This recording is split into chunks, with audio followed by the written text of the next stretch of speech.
बिस्मिल्लाहिर्रहमानिर्रहीम। जी स्टूडेंट्स, तो हम चैप्टर नंबर 2 के न्यूमेरिकल्स कर रहे हैं। तो चैप्टर नंबर 2 जो हमारा होता है वो रैंडम वेरिएबल है। तो रैंडम वेरिएबल की हमें जो है वो डिस्क्रीट प्रोबेबिलिटी डिस्ट्रीब्यूशन दी जाती है। तो इस डिस्ट्रीब्यूशन के अंदर आप देख सकते हैं कि ये रैंडम वेरिएबल होता है, एक्स ये उसकी वैल्यूज़ हैं और ये नीचे उसकी प्रोबेबिलिटी दी गई है। अब जब हम प्रोबेबिलिटी पे गौर करते हैं तो उसमें हमें एक कांस्टेंट वैल्यू दी गई है, एक मिसिंग वैल्यू दी गई है।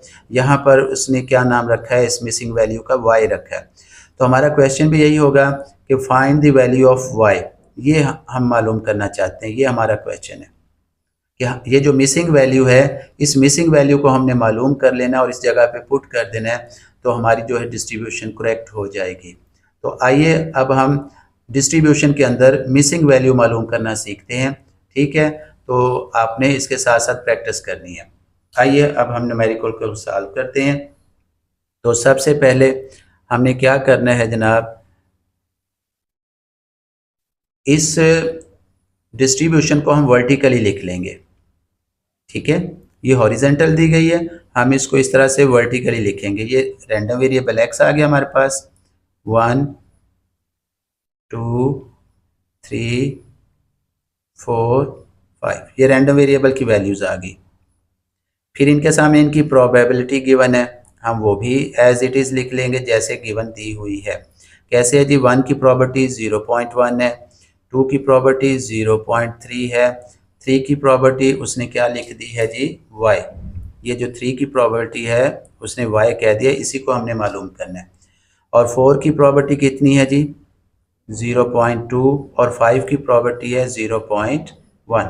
तो आप इस तरह से इनकी लाइनें लगा के ये टेबल मुकम्मल कर लेंगे। तो ये है जी हमारे पास कंप्लीट टेबल दिया गया, हमने उसको वर्टिकली लिख लिया।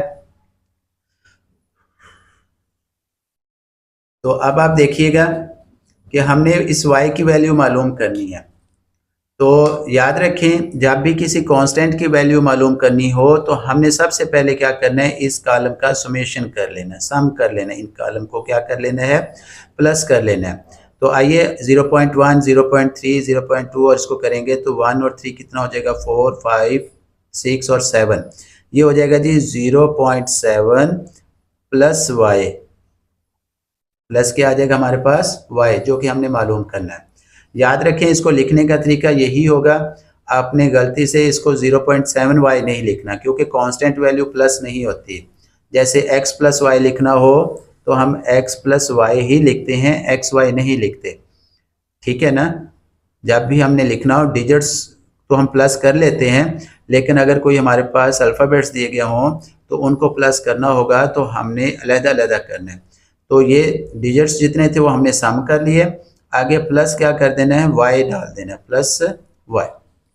आइए इसके बाद क्या प्रोसेस है, हम जानते हैं कि sum of all the values equal to 1, हम लिखेंगे यहाँ पर वी नो डैट, हम जानते हैं ये इसकी प्रॉपर्टी है, डिस्क्रीट प्रोबेबिलिटी डिस्ट्रीब्यूशन की एक प्रॉपर्टीज होती है कि sum of all the probability equal to 1, यानी तमाम प्रोबेबिलिटी को अगर हम जमा करें तो किसके बराबर आ जाएगा, 1 के इक्वल आ जाएगा। तो आइए हम ये समेशन प्रॉपर्टी ऑफ x की जगह ये वैल्यू पुट कर लेते हैं जो हमने मालूम की थी। हमने क्या मालूम किया था, 0.7 plus Y is equal to कितना है जी, 1। 0.7 को हम क्या करेंगे, राइट साइड पे ले आएंगे, यहाँ हमारे पास y रह जाएगा, राइट साइड पे लाएंगे तो ये हो जाएगा 1 माइनस 0.7। ठीक है जी, ये आ जाएगा जी हमारे पास। अब हम क्या करेंगे, 1 में से 0.7 सब्ट्रैक्ट कर देंगे तो हमारे पास कितना बच जाएगा, बाकी 0.3 बच जाएगा। तो ये 0.3 हमारा क्या आ जाएगा, आंसर आ जाएगा। ये क्या है जी, क्योंकि उसने यही कहा था कि find the value of y। तो y की वैल्यू जब हमने मालूम की तो कितना आंसर आ गया हमारे पास, 0.3 आ गया। तो अब हम क्या करेंगे, एक कॉलम बनाएंगे जिसका नाम हम रखेंगे प्रोबेबिलिटी ऑफ x। तो जस्ट हमने क्या करना उस कॉलम के अंदर कि बाकी प्रोबेबिलिटी एज इट इज़ लिखेंगे और जो y की वैल्यू मालूम की है उसकी जगह अब हम क्या कर देंगे 0.3 लिख देंगे। तो देखिए 0.1 एज इट इज़ आएगी, 0.3 भी एज इट इज़ आएगी। इस y की जगह हम क्या पुट कर देंगे 0.3 जो हमने मालूम की है। ये 0.3 जो है ये कौन सी वैल्यू है जो कि हमने y की मालूम की है। उसके बाद 0.2 भी वैसे ही आ जाएगा और 0.1 भी वैसे ही आ जाएगा। जी स्टूडेंट्स, तो इस तरीके से आपने किसी भी कांस्टेंट की वैल्यू मालूम करनी है। अब आपको मैं एक चेक बताता हूँ। चेक होता है कि आपको पता चल जाएगा कि ये जो वैल्यू मालूम की है ये बिल्कुल सही है, ठीक है। उसको चेक करने का तरीका क्या होगा कि आपने इस तमाम प्रोबेबिलिटी को प्लस कर लेना है। इस तमाम जो प्रॉपर्टी है अब इनकी वैल्यूज़ को जमा कर लेंगे। तो जब हम जमा करेंगे तो हमारे पास क्या आंसर आ जाएगा जी, तो आप इसको प्लस करके देखिएगा। 1 + 3 करेंगे तो 4 हो जाएगा, 4 में 3 ऐड करेंगे तो 7, 8, 9 और कितना हो जाएगा 10 हो जाएगा। तो ये 10 का मतलब है 1.0, क्या हो जाएगा जी 1.0 आ जाएगा आंसर। तो ये देखें 1 आ जाएगा। जब प्रोबेबिलिटी को जमा करने से उसका आंसर 1 आ जाए तो इसका मतलब है कि आपका आंसर बिल्कुल ठीक है। ठीक हो गया जी, आपने बिल्कुल सही आंसर निकाला है।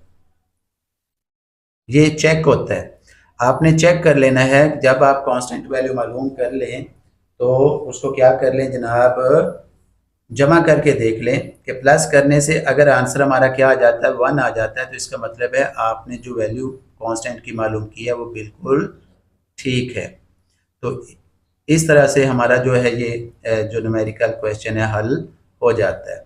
उम्मीद करता हूँ आपको समझ आ गई होगी और आप इसको इसी तरह से प्रैक्टिस कर लेंगे। इजाज़त चाहते हैं तो आपने वीडियो को जो है लाइक भी करना है और सब्सक्राइब भी कर लेना है चैनल को, और आगे दोस्तों को शेयर भी कर देना है। इजाज़त चाहता हूँ, अल्लाह हाफिज़।